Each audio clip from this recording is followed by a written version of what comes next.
Welcome back to the 21.7 thousand Grimdark subscribers of my channel, and a friendly hello to the 54% who are not subscribed.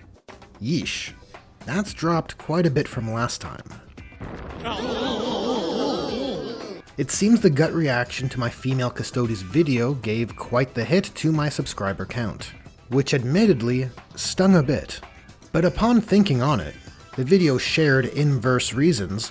I find the Femstodes retcon to be a poor change, and it was presented respectfully, aiming to be well-reasoned. And so I can't help but conclude anyone who unsubscribed because of that video must have been scorned with the gall of the position alone, which would be rather intolerant. But enough about that. Today I wish to share a point of discussion which I began formulating earlier this week.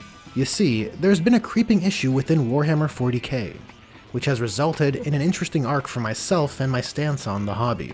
It started as a tolerated concession, which over time has become only more distasteful. I suppose you could call it a legendary problem. Legendary context.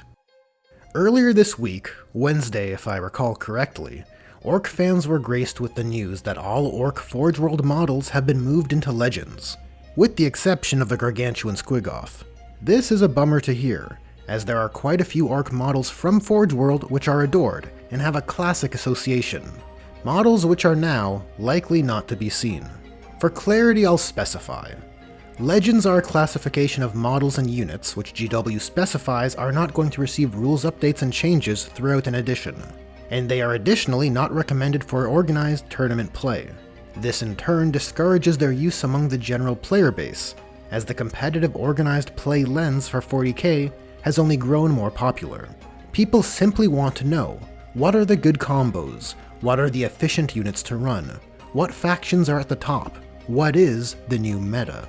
This results in the stigma Legends have, and why their use is, let's say, scoffed upon. Now personally, I think a contributing factor is also that the casual majority feels their hobby is more validated through playing under the same paradigm as the pros do. Regardless, this status quo is enough to cause me to dislike the Legends versus Standard divide, as I will more often than not dislike whenever the efforts of the hobby are punished, whether by GW or the player base. However, with the context laid out, Legends isn't all bad. Legendary intent. Now, despite the stigma incurred by not updating rules and points for Legends units, there is an intent which I can appreciate here. Back when Legends was first pitched, it was positioned in a rather noble light. You see, models can only be produced for so long, due to production limitations and technology and quality improvements. Given enough time, they inevitably become unavailable for purchase, and naturally, such units cannot be included in the codices published of a present edition, since any units within a codex should be available for purchase. Or so you would think.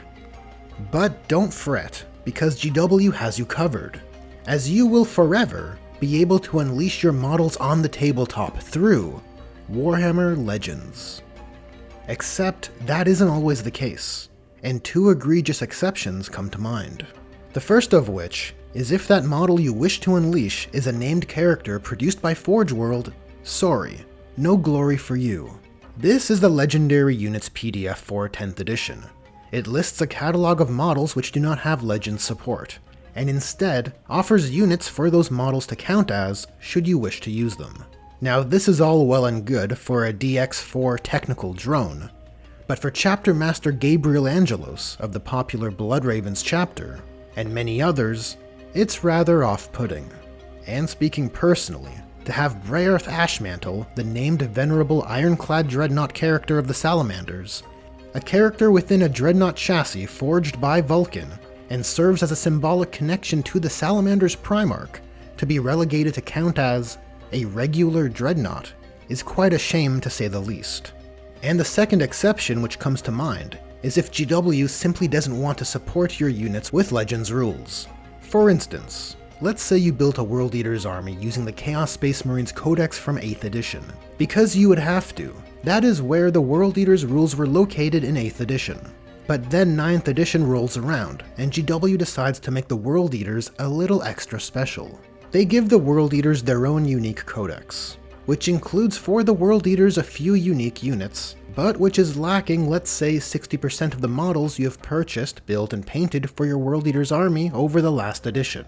Well, too bad. Those models you have realized are not in Codex World Eaters. They simply cannot be used.